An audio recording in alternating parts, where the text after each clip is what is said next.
On n'a rien à prouver.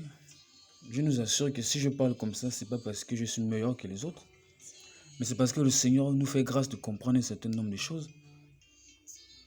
Et le problème de cette génération, c'est que les gens ne veulent pas parler. Quand le Seigneur leur ouvre les yeux, leur montre des choses, ils ne veulent pas parler. Et pourquoi ils ne veulent pas parler? C'est parce qu'eux-mêmes sont dans la compromission, dans la confusion, dans la mort spirituelle. Et on se plaint pour le réveil. On se plaint qu'on ne voit pas les gens se tourner vers le Seigneur. On se plaint qu'on ne voit pas le Seigneur être à l'œuvre dans nos vies. Le Seigneur va être à l'œuvre comment? Si les gens ne veulent pas parler. Si les gens ne veulent pas vivre d'abord la parole. Parce que il faut d'abord vivre la parole et puis parler après. Voilà pourquoi il y a la confusion. Et Satan réussit à fermer les bouches de beaucoup. Moi, oh, c'est fini ça. Excusez-moi, mais c'est fini cette affaire-là. Je vous dis la vérité, frères et sœurs, c'est fini. C'est fini. On va parler. On va, par la grâce du Seigneur, vivre l'évangile. Vivre pour le Seigneur, parce qu'il nous a créés, c'est pour vivre pour lui. Ceux qui veulent vivre pour la terre, ça n'engage que vous. Si vous voulez amasser les biens de la terre, c'est votre problème. Chacun d'entre nous aura des comptes à rendre au Seigneur par rapport à sa vie. Tu peux tourner, tu peux faire semblant. Même si tu ne fais pas semblant, tu peux ne pas croire. C'est pas ça qui va annuler la réalité, c'est ton problème. Le jour de ta mort, tu seras obligé de croire parce que tu vas te présenter devant le Créateur. Il va te demander des comptes par rapport à ta vie. Et là, ce sera trop tard. On veut fermer la bouche aux gens pour qu'ils ne parlent pas, pour que la vérité ne soit pas révélée.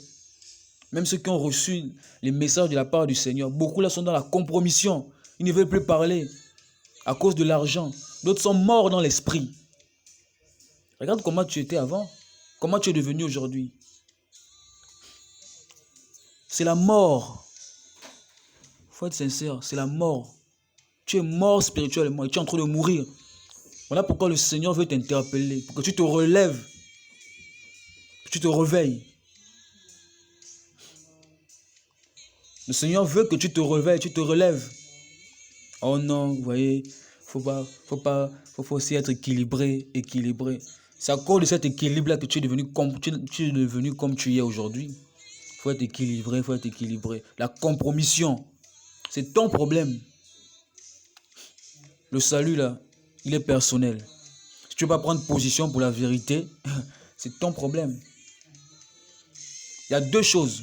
Soit tu rentres dans le péché, ou soit tu rentres dans la religion. Vous savez c'est quoi la religion, mes amis? La religion, c'est avoir les artifices de tout ce qui tourne autour de la chrétienté sans la vie de Dieu, sans la puissance de la résurrection qui accompagne. Et beaucoup ont fait allégeance à la religion. Ils vont dans les assemblées, ils sont morts. On va continuer à parler. La Bible dit que l'heure vient, elle est venue où les morts vont entendre la voix. Il faut que les voix parlent. Il faut que les voix crient. On est fatigué. C'est fini là. On a voulu nous intimider. On a voulu nous museler. L'ennemi a voulu me museler. Mais j'ai dit c'est fini. Je veux parler maintenant. A voulu me museler. Oh, je vous assure, mes amis, je suis révolté. Je parle, ce n'est pas parce que je suis meilleur, parce que le Seigneur, par sa grâce, est en train de m'ouvrir davantage les yeux sur la mort spirituelle. Je parle là, c'est ma propre vie.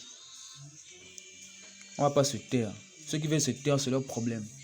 Quand le Seigneur nous a créés, il nous a mis dans le ventre de nos mères. Nous sommes nés, c'est pour faire sa volonté. Voilà. Que ça plaise aux gens ou pas, nous allons faire la volonté du Seigneur. Par sa grâce. Et si vous voulez vous compromettre, ça n'engage que vous. Je le répète encore, c'est votre problème. Mais on va proclamer l'évangile. Il n'y a pas de puissance contre la vérité. Nous n'avons que pour la vérité. Si tu vas aller en enfer, c'est ton problème. Les religieux ne seront pas sauvés.